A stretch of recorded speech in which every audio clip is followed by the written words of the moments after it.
Samantala, isinapubliko na ng Department of Justice ang mahigit 200 report ng NBI hinggil sa mamasapanong incident. Batay sa report na inaprubahan ng DOJ, aabot sa 90 ang kakasuhan kaugnay sa pag-asawi ng mga miyembro ng staff.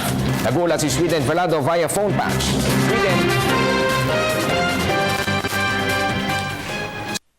Complex crime of direct assault with murder at theft ang kakaharapin ng 70 suspect sa pagpatay sa 35 staff commandos mula 55th Company noong January 25 sa Barangay Pucanalipa, Mamasapano, Maguindanao.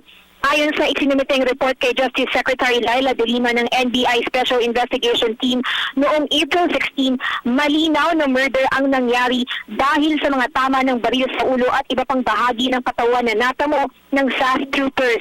Theft o pagnakaw naman dahil sa pagkuha ng mga suspect sa armas at iba pang fighting equipment, gayon din ang personal gamitan ng nasawing tropa ng SAS. Ralph, lahat ng mga tinukoy ng eyewitnesses na nakausap ng fact-finding panel ng NBI. Isa sa kanila ay may codename Marathon. Malinaw rin na may sabwatan sa labanan o pintakasi sa pagitan ng mga rebeldeng grupo na MILF, breakaway group nito na BIFF at private armed groups o PAGs. Di umano, alas 8 pa lang ng umaga ng January 25. Alam na ng mga rebeldeng grupo na pulis ang mga kalaban nila, ngunit nakipagpalitan pa rin ito ng putok hanggang malagas ang tropa ng SAS.